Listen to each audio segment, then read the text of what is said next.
involved in motorcycle racing can be dodgy. Good laddie, Spider. And I said, are you still working this weekend? He said, oh yes. So and Andy Irwin, his man, is doing rather well, is he not? So here we are then. The start is going to be fairly important here, I would think, amongst these three, James. Yep, I think you're right. There's the missing Danny Buchan. Pole position then for Tommy Bridewell. Can he make it count off the start? Can he curb his enthusiasm and reach the end of the race? This is Bennett's British Superbike, race 2 at Snetterton. Oh, who inched forward then? I think that was a jump start. I think that was a jump start from Scott Redding. It looked like it. Yeah, these are on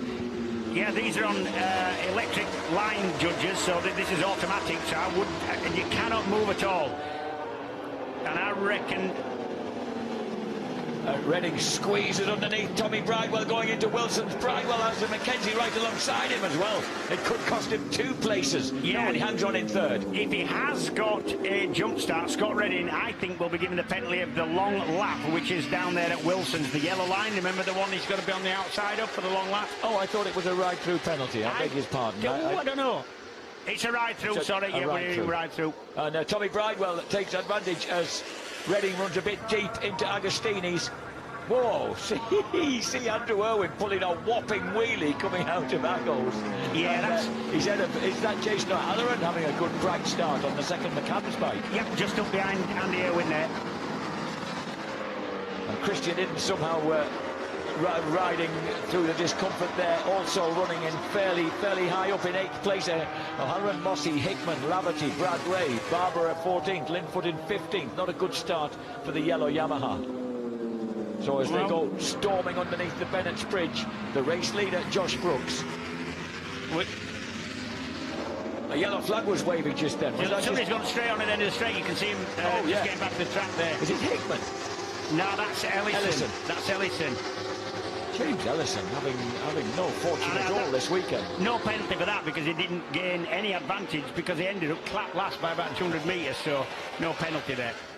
So concluding the first lap then, it's Josh Brooks storming the hill. No jump starts. We've got a no jump starts on the timing screen, and I'm really surprised about that.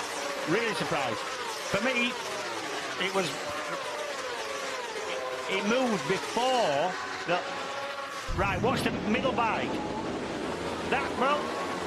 He was stationary when the lights went out. However, I've seen jump start for a lot less than that. That's a jump start. I mean, you cannot move at all normally with these.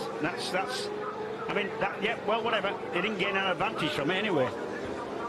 So the second lap of 16 then, and Brooks, Bridewell, Redding leading Taron Mackenzie. Andy Irwin was under attack there from a leg-waving Jason O'Halloran. Oh, O'Halloran pushes the Ulsterman way wide because he just didn't manage to hit the apex at all. And we're intrigued to hear from Stuart Higgs, race director, about that jump start of Scott Redding's.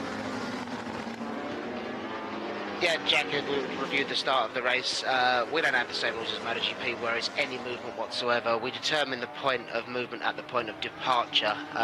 Scott moved and was absolutely stationary, hadn't gone over the line, was stationary at the point of the lights going out. You can track back to Cadwell last year, Haslam, same sort of thing. So no advantage determined, no jump starts.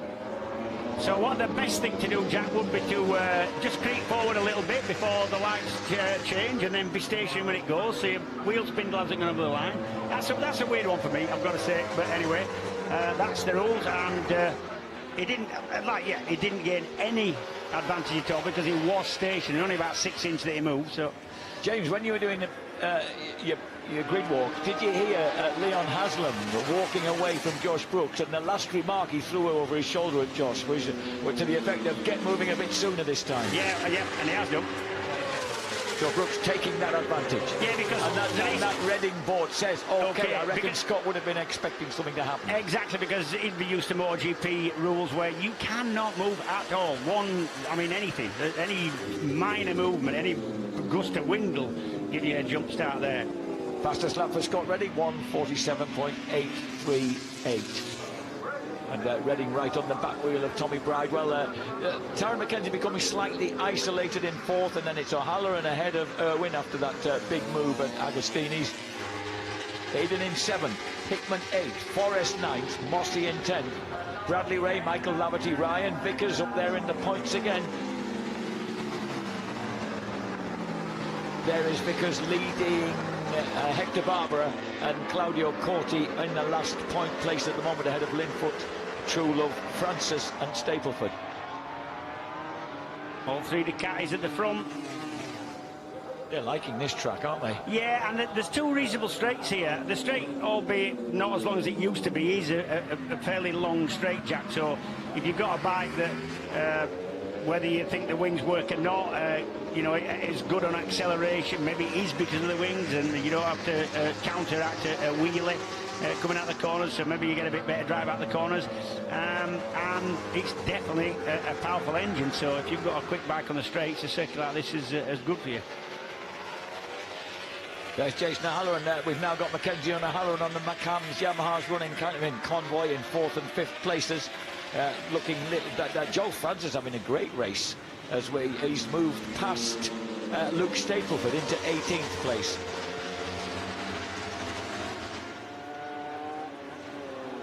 So Josh Brooks, who's already had 43 Bennett's British Superbike race wins, looking if he's to see if he can find a 44th and a 101st Paul Bird Motorsport BSB race win.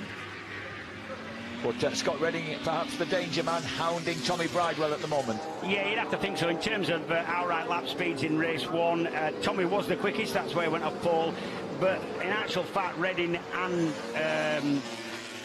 Josh Brooks, there was nothing in it, less than, well, a couple hundredths of a second, that's all.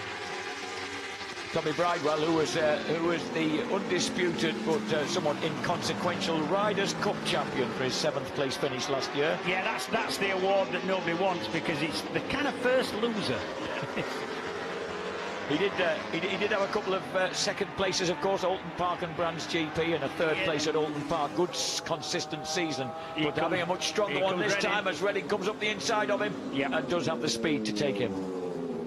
Yeah, Tommy will be just wanting a result as well. He'll have that crash in race 1 just in the back of his mind, won't want that to happen again.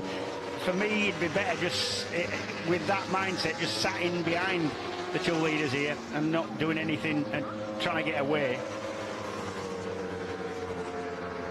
So this is the faller. That's O'Halloran. That's O'Halloran, definitely. Yeah. Oh. Yeah. What is happening with Jason? Is it from being the fastest man throughout testing pre-season? That's at the entrance of the Bommel, and I think that'll be a high side coming out of Nelson. And if it is, that's a big one. He's possibly dropped it over the curb. That can happen there. Sometimes you see the dust being kicked up. That was a deeply uncomfortable looking aftermath, wasn't it, for O'Halloran? Yeah. So the Australian's out. Christian Itten elevated to 6th place as just ahead of the man who is fighting to get into the top 6 alongside Peter Hickman. Luke Mossy in 8th. Xavi Forres, who holds that vital 6th place, is there in 9th place ahead of Michael Laverty. There's the trio of Andy Irwin, Christian Itten and the tall figure of Peter Hickman. The two BMWs together then from the opposing teams. Yep. Both on the new S1000 RR BMW. And both, of course, you know, like still awaiting all the time, awaiting kind of improvements and something above a stock engine. It just goes to show how strong it is as a stock motor, really. I'd say it's a brilliant bike. I mean, all these the bikes that that are the homologated model to start to build one of these superbikes off are all unbelievably powerful and just brilliant bikes, all of them, every single one of them. Looking back at there's Claudio Corti on the WD-40 bike. Whoa, a mistake by Mossy. Yeah. He glances over his shoulder rather anxiously and is immediately pounced on by Forrest and Laverty. And he's got Hector Barbara for company. There's Hector Barbara, the 4th man in that queue of riders. As they drop in, they battle at the front. We switch back to the two Wiser Ducatis, once more looking dominant. Remember, Redding and Brooks went 1-2 in the first race. 5 points for first place on this is 5 podium points to take into the showdown for first place, 3 for second, 1 for third. I'll tell you what, Redding's particularly strong on the brakes, you know. Yeah, really good on the brakes, and still gets it back to a really lovely late apex. Doesn't lose any time coming out. So Redding looking strong. He's just taking, as usual, taking his time. Oh, Tommy Bridewell with air under the back wheel on the brakes. Do you know what? If you're good on the brakes and got the bike set up to be good on the brakes, and you've got a bike that's as quick as anybody else's, you're always going to get past on the brake. You're always going to be able to pass somebody. Taron McKenzie had a good lap on that lap. He inched a little closer. And Fraser Rogers had to stop on the gearlink Kawasaki. Yeah, Redding was in a little bit hot there to Ogg. He's just cost him. And I think only because, not because he couldn't get the bike stopped, just because Josh Brooks was just a little bit in the way there. He ran him fairly close to him. Here's McKenzie trying to inch in on those leading Ducatis. His last lap was 47.9.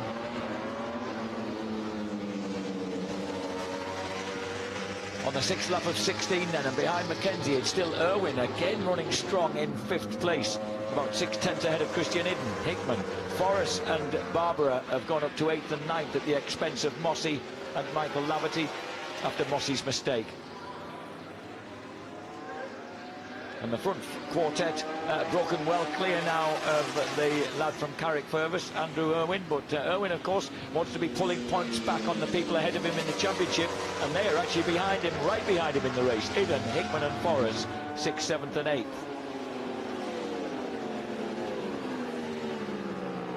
That was the fastest lap of the race for Taron McKenzie, 47.8. But unfortunately, he only got him a 10th of a second on a trio of 47.9s ahead of him. So Tiny Taron trying to edge in. Remember, the lad who won the British Supersport Championship in 2016 and began a very successful defence of it in 2017 before popping into Moto2 GPs. Yeah, oh, look at this batch here. How does Christian Hidden do stuff like this? He's obviously got some high threshold of pain, I think. That he said actually he reckoned that pain didn't come into it. It was lack of movement in the ankle that was the main handicap. No, the pain comes into it if you've got pain, that's what I'm saying. If pain doesn't come into it when you've got a broken leg, you have a high threshold of pain. That's very true. Oh dear. Onto the back straight there, and he's still got the 23-year-old Andy Irwin just ahead of him, the youngest of those Irwin boys. Christian's middle name is It's Only a Flesh Wound. Beg your pardon, Andy Irwin's now 24. Raised in Ballymena, living in Carrickfergus, the former Ulster and Irish motocross champion. There's Javi Forrest, and Forrest has dropped back a bit. So Javi Forrest is struggling a bit. Hector Barbara is the guy who's making some impressive progress, James. So he's obviously getting better acquainted with Snetterton. Yeah, and like we said, it is more of a European field. Yeah. So on the 8th lap of 16 then. So approaching half race distance. This is Dan Linfoot just behind Bradley Ray. They're lying 12th and 13th. And Javi Forrest is only just ahead of them. So Forrest has had some kind of problem there. It wasn't that he was that slow on the last lap, but he certainly lost some ground.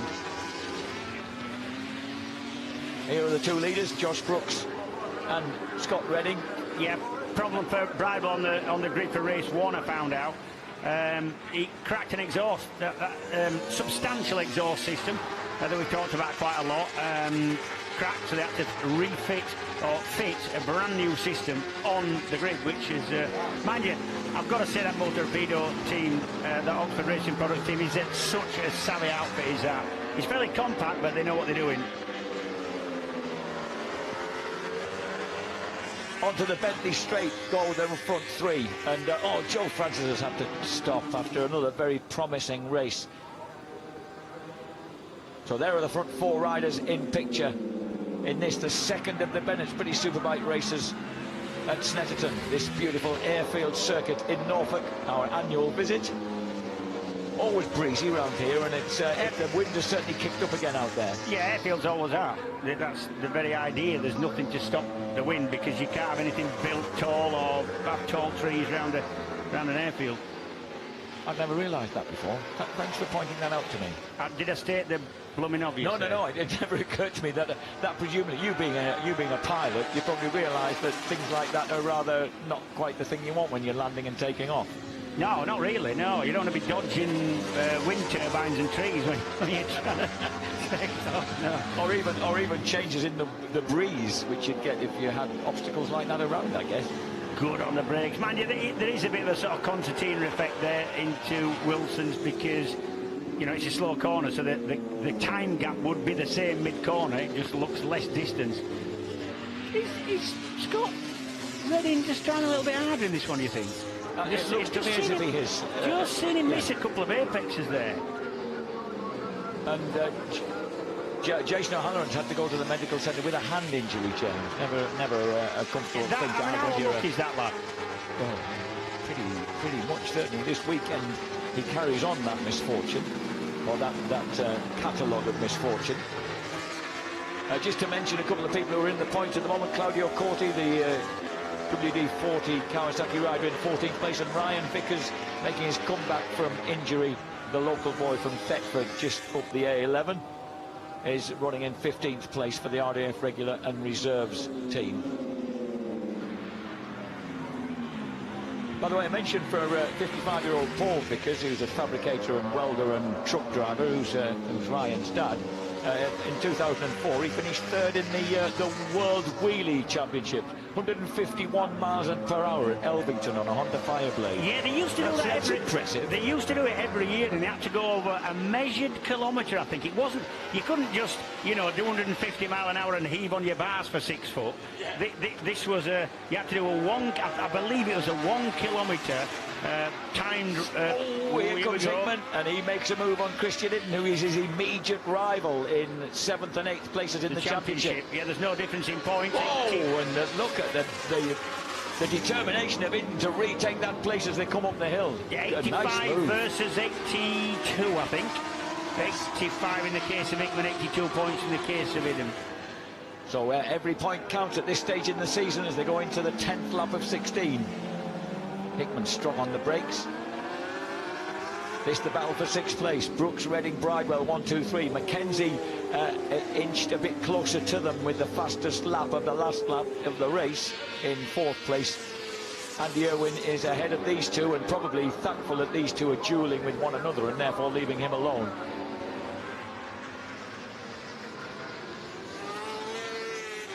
I'll tell you what, Paul Vickers was a bit disappointed with that 3rd place. He was only 5 miles per hour off the gold medal, but also he'd done 176 miles an hour on the A11.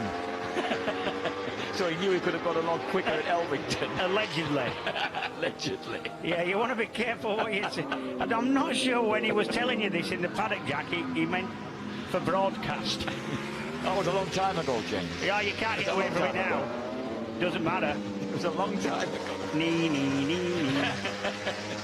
We're on the 10th lap of 16. Brooks, Redding, Bridewell, Mackenzie. Mackenzie is very, very gradually edging in on Tommy Bridewell here. On that last lap, it was a 47.8 against a 48.3, yeah, so he gained half a second. Yeah, good half second. Yeah.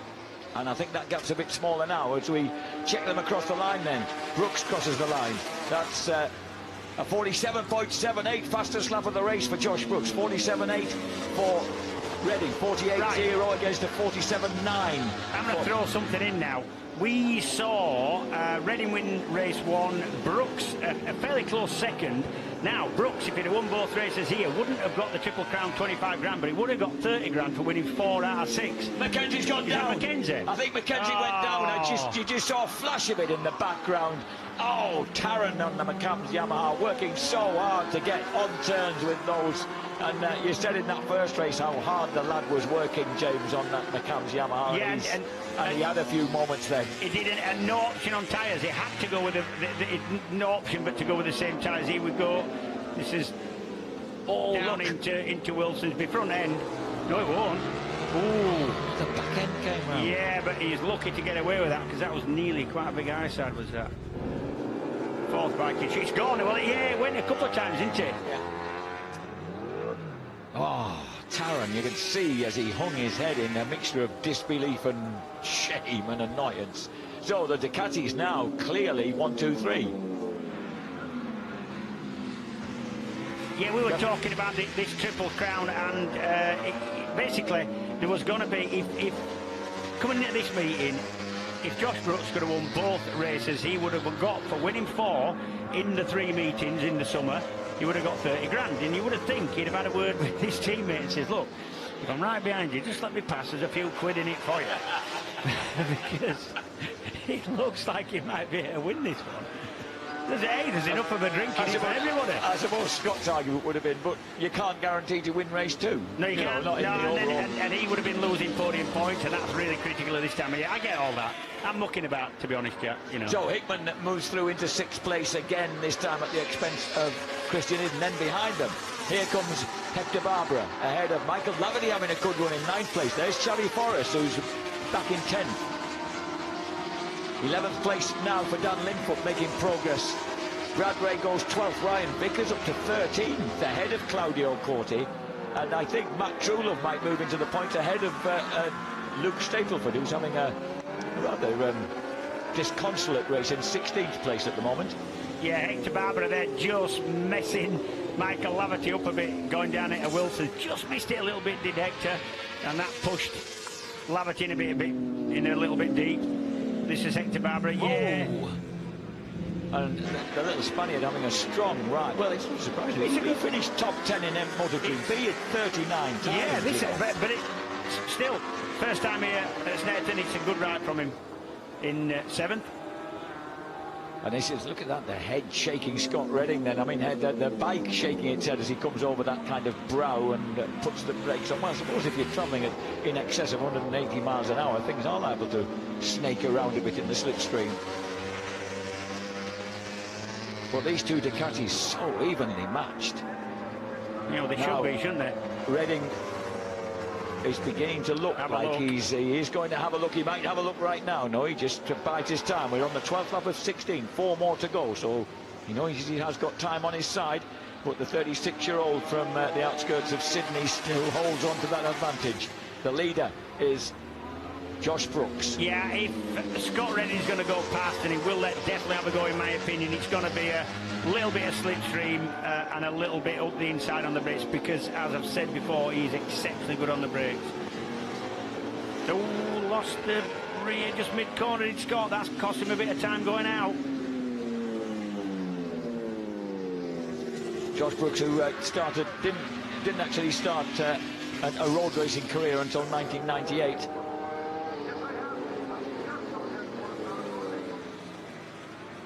Now then, he's got. If you were Brooks right now, James, what would be your thinking? What would be your planning for this last 3.5 laps? He can't do a lot. All he can do is hit his marks and make it difficult for Scott to get past. He's way too early as yet to start defending and running up the inside and costing everybody time, but to not allow the person past. So he can just go as fast as he can, not make any mistakes. Josh Brooks, who was an 18, Scott Redding's coming up the inside now, and he's surely got the line that he needs to sneak through at the end of the Bentley Straight, and he does. So Redding looking for a double victory here at Snetterton on his maiden voyage round the Norfolk circuit. And you must think that with 3.5 to go, that Scott Redding thinks he can put a little bit of time into Brooks now, because he wouldn't. I don't think he'd have gone that early. No danger from behind. They'd really got rid of Bridewell, so you would think that Redding would have sat behind him till last lap and a half, maybe. So I think he thinks he can get away. Redding's a supreme rider. That body balance is just superb, isn't he? Josh Brooks, who at the age of 18 was the Australian Rider of the Year after he won the Australian Supersport Championship. He went on to become Australian. Scott does going deep at the hairpin, but still managing to get great drive out.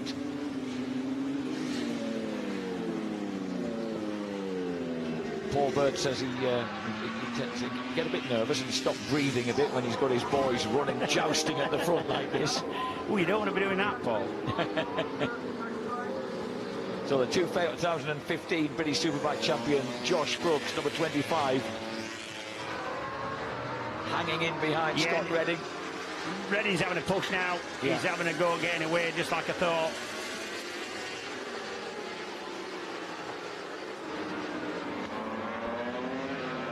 So Redding leads the way. This could be the double for him on his, and of course an extension to his lead in the championship over current second place man Tommy Bridewell. More importantly, podium points, Jack. Yeah, he's just accumulating them, isn't he? There's the front three going through. A surprise fourth place man to some people would be the 24-year-old Andrew Irwin, the youngest of the three Irwin brothers. Not to him. He said he could go better than fifth. He did. He's got an advantage of about 0.6 of a second over Peter Hickman at the moment. There's Hickman beginning to creep up now. There's 21, Christian Itten, Tyco BMW running 6th. Hector Barbara in 7th. There is Hector Barbara. 8th place, Michael Laverty. 9th place, Xavi Forres. Then Luke Mossey. Then Dan Linfoot, number 4.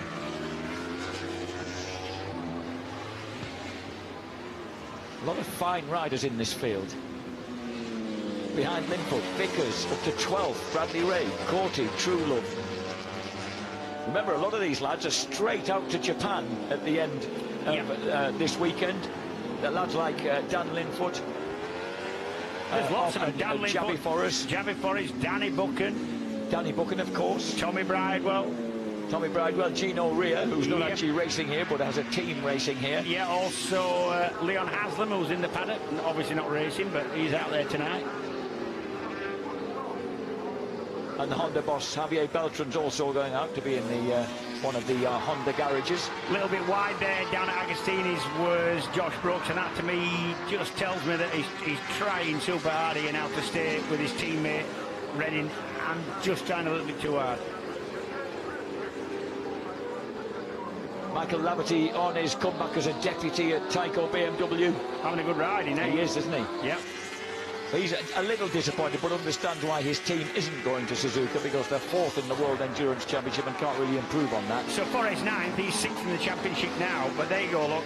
Irwin, Hickman and Iden in 4th, 5th and 6th, and they're the men coming up in that 80-odd point mark, just sneaking back on that 6th place. Yes, and Irwin will get 13 points, Hickman will get 11, Iden will get 10, so they are taking some distance out of Xavi Forres, who will get 7 points for 9th place. Yeah, but they need more because he's on 106. There's a 20-odd gap.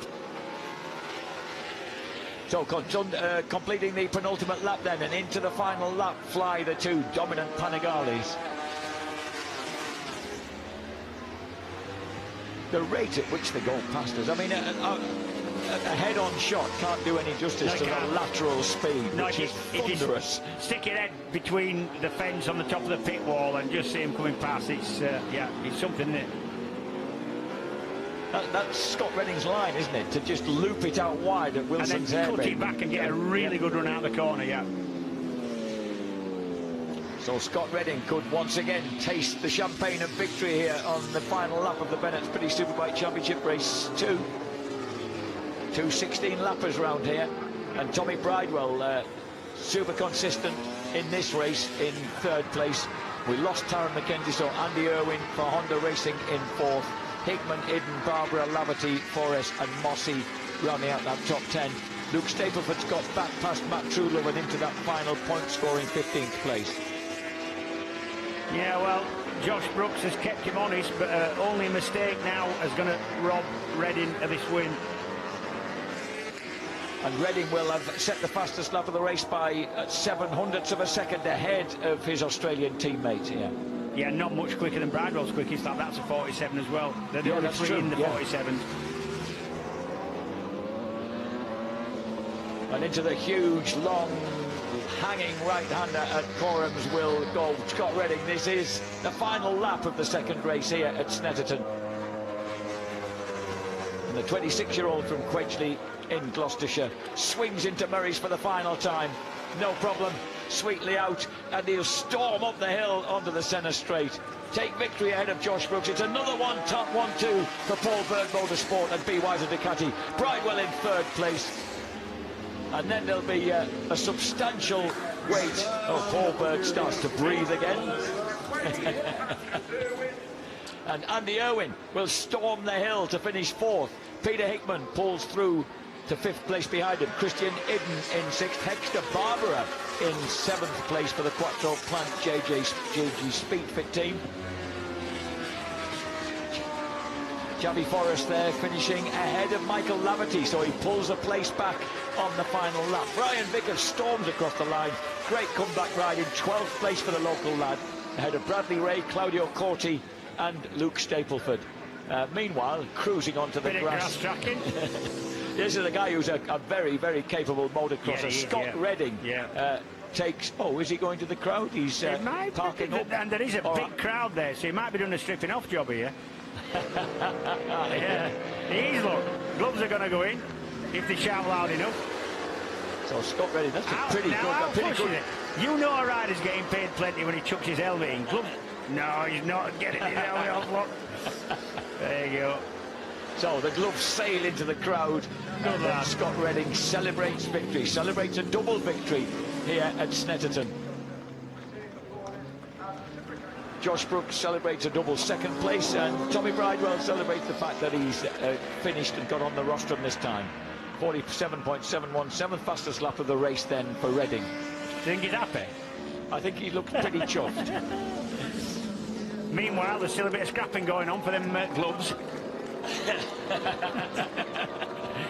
It's amazing how adults turn into children when something like that happens. A mate of mine got Kevin Schwantz's elbow and he threw it over into the crowd in the 90s at Redgate. He got his hand through, knocked the visor off, but got his arm through, and he's a big lad. He lost a bit of skin, a tooth, and got a black eye, but he kept the helmet. Any lesser man would have yielded, wouldn't he? Yeah, he would, yeah. Certainly I would. So they then impressive rides throughout there. Irwin in 4th, Hickman eventually clawing his way through to 5th ahead of Christian Idden, remarkably in 6th place with that cracked leg. He'll hopefully be feeling limping a little less when we get to Thruxton in a fortnight's time. Hector Barbara through to 7th place off a mediocre start ahead of Xavi Forrest, who recovered a vital point by reclaiming 8th place.